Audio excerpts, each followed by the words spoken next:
Hi, I'm EAC Chairman Donald Palmer. March is Women's History Month, and as part of the EAC's recognition of this month, I will be interviewing women leaders in elections about their experiences in the field serving voters across the country. Today, I'm pleased to speak with Sherry Wharton Hadsky, who is the Commissioner of Elections for the Louisiana Secretary of State's office. Hello, Ms. Wharton Hadsky. Thank you for taking time to speak with me, share your experiences, and celebrate Women's History Month. I'll start with the first question, which is how did your career in public service and elections begin? My career definitely began because of my family. My parents have always been in public service. I watched them as I grew up. They both unselfishly served their community and in public office my entire life. And it was amazing to be able to watch that and see the benefits of it.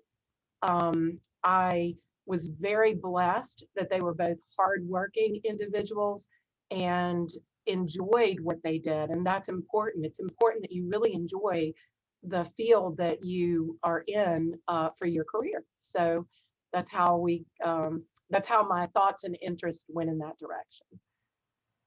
So, you've been in this industry for a while. What are some of the changes that you've seen in the election industry since beginning your career? I am definitely going to show my age. I started when there were lever voting machines and punch cards. And I can tell you both of those at the time were the best thing since sliced bread. We all know that over time and as things have evolved, they definitely had outgrew their age. The lever machines, what interested me the most about that was how at the end of the night, everything was done in handwriting off of the back of the machines. The commissioners would actually have to write all of the numbers. And sometimes for big ballots, there were hundreds of numbers that they were trying to write down and then at the end have it all tallied. And you can imagine having to go back and prove everything done in handwriting. That was definitely a challenge at that time. Punch cards, interestingly enough, in Louisiana for absentee voting, you got one punch card for every race that you could vote. So if there were 30 races on your ballot, you had 30 cards in hand, and you had to poke the hole in the of course Chad. We all know about the hanging Chads, and then vote them and turn them back in. They were actually very heavy, and when we moved from punch cards to paper ballots, I was in the elections programming division. And it was an interesting change. One of the things that concerned me about it when we first migrated to paper was that after going to Louisiana State University and taking our test on Scantron sheets, I could tell that there was going to be a learning curve with the citizens of Louisiana in that marking them correctly, circling in the oval as dark as it needed to be, not making a check mark or not circling a name, things like that. And today we still work on educating and making certain that everyone understands how to properly vote the paper ballots. But it's definitely better than the one race, one card chat. It was interesting. Well, that's been going on for a while at the states and the localities across the country. With all those changes, what are some of the initiatives that you've implemented throughout your career that you're most proud of and that you think were most beneficial to the voters? So in Louisiana, I think everybody recognizes Louisiana as an emergency state, whether it's hurricanes or ice storms or the Livingston flood or even the Mississippi River flooded at one point. And, it's having to conduct elections in the midst of emergencies has become second nature to us. And developing, I call it the Sherry plan of 911, go to the doctor, I am sick. So looking at the whole election, how is everything going to work and having a solution prepared and ready and making that list. What's 911? Let's go to the doctor. What's I am sick so that we could conquer everything. This year alone challenged me more than anything. Having a hurricane hit 5 days prior to the presidential was the most challenging thing I think I've ever seen in my life or done in my life. And I'm very grateful for the one-on-one personal relationships that we have in our state with our parish officials, our clerks, our registrars, our warehouse staff. Everyone involved in the emergency comes together and works as a team, and that's the only way that it would ever work. So that's one thing, is conducting emergency elections, I think has been a great stride that we've made, and that I feel like I've worked hard and diligently on. The second thing was in Louisiana, it's 64 parishes, but we're a top-down state, but we haven't always been a top-down state. At one point, we had various types of voting machines in the state. And so creating our elections operations division and having a support team. And I'm going to show my sports nature in me. You can't do anything unless it's a team effort. You know, somebody's got to carry the ball, and it's got to be a team effort. And so having our clerk, our registrar, our election support staff member, it's almost like having a project manager in every parish to be able to help make it through the official election. And that has been a dream of mine, and it has worked out to be very, very efficient in our state. I don't think any parish in the state would tell you that we don't have a phenomenal team that works together for every election cycle. And I'm very proud of that, very, very proud of that. One other thing about that, it's funny, you know how sometimes your teammates, somebody may have an IT degree and feel like they're the top of the team. And my dad taught me years ago, you know, this gentleman may farm crawfish. And if he farms crawfish, what do you know about farming crawfish?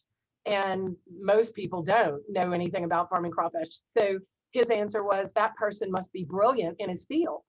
And so just because you have your field in this area, it doesn't mean that the other teammate isn't an expert in their field as well. And it's equally as important. It takes all aspects of the election to make it work. And so when you put it people that way, it kind of makes everybody feel like, hey, I am on an equal playing field. This part of my job is equally as important as this part of theirs. And I think that's important in the whole process of the election. Well, we certainly know elections as a team effort. And, just from a field, I can see, just looking back at what happened with Katrina and having to deal with elections after Hurricane Katrina, and then the more recent hurricanes and superstorms, it's coming from Florida, I'm very sympathetic to that, but it is a team effort, and you've left your mark on the election community in Louisiana, that's for sure. What advice, as a woman in elections, do you have for other women who may be interested in that career in public service? So my best advice is extremely hard work. Hard work. One of the things that I have been truly, truly blessed, I had no idea what a blessing it was, and now I do, is starting my career younger. When I first got into elections, I answered the phones, and then I worked in elections personnel, and then I worked in elections purchasing, and then I went to elections accounting. And as a student worker, you could float, you could do things like that and learn each aspect. And then I went to elections registration, and then I went to elections programming, and then elections field. And each process that I went through, I'm a hands-on person. I have to do it with you to understand it. So that whole show, Undercover Boss, I was doing that in the 80s. Like I was learning every single thing, and then I was able to help work through it and come up with better recommendations, maybe to make it work more smoothly, or listen to their recommendations and help them to accomplish that. So I feel like I've really, really had that blessing. And if I could give someone advice, I would tell them, put your hands in it, do the job, get dirty, understand it, before you walk in and just make a decision on how you're going to process something with elections. Well, that's great advice. Immerse yourself into it. I really agree with that. We're in a very special business, the voting business. And if you can remember, could you speak about the first time that you voted and what that meant to you? And since we are, this is a EAC interview and we're talking about women in elections, I'd like to have folks share that experience with the audience. I remember it very well. I went with my dad. We went to my school down the street, and we walked in, and typical 18-year-old, I know what I'm doing. I've got this. I've got this. And he looked at me and told me, when you press that lever, you're making a decision that is going to affect your life, whether it's financial or whether it's career. It's going to affect your life in a large way, and you need to think hard before you do it. Don't just go in there willy-nilly and touch something. Make sure you understand that your decision matters. And I've never forgotten that. Never. I do my research, look into what you're voting for, whether it's a constitutional amendment, a proposition, or a candidate. If you don't know anything about them, learn about them. Learn about what they stand for and make sure it's what you stand for before you cast your vote. And it's just so important to cast your vote. I don't think people realize how many people throughout our lifetime have really worked diligently to make elections safe, secure, everything. And it's just so important. Ms. Sherry Wharton Hatsky, thank you for joining us for Women's History Month. I really appreciate you joining us and sharing your experiences in elections over the decades. Thank you very much. Thank you, Don. It was great to see you today.